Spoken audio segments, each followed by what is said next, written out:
Antonia Okafor is a great advocate for concealed campus carry, and she continues her fight for students nationwide. Great friend of NRATV. Antonia, great to see you. Thanks for joining us. Thanks for having me. Good morning. Good morning. Rather than talk about getting in the weeds on specific legislation, I'm much more interested in this. At CPAC, I told you that you don't just have physical courage; you have moral courage, the courage to stand up against the tide and to do what you think is right in your heart. What would you say is the hardest part of what you do? Well, I would say the hardest part is definitely talking to other African Americans who don't believe what I believe right now. When you know that it's something that's going to be there to protect them, and it's not an issue about race. And if anything, it's there to protect someone who is a minority and they don't see it.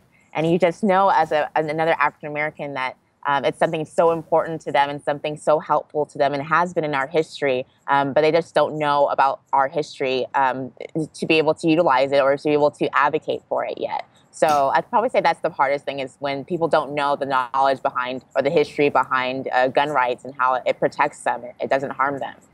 Yeah, I think if you talk to most students today and you told them things like, I don't know, that the Democratic Party left the Union to form the Confederacy and that the KKK was a Democratic Party tool, and so were the Jim Crow laws, and all of those videos we've seen of cops turning loose dogs and hosing down protesters trying to go to school. They're all Democrats, every one of them, George Wallace and Bull Connor and all the rest. So yeah. This history lesson is, do you think that this history is intentionally not taught? Because I certainly do.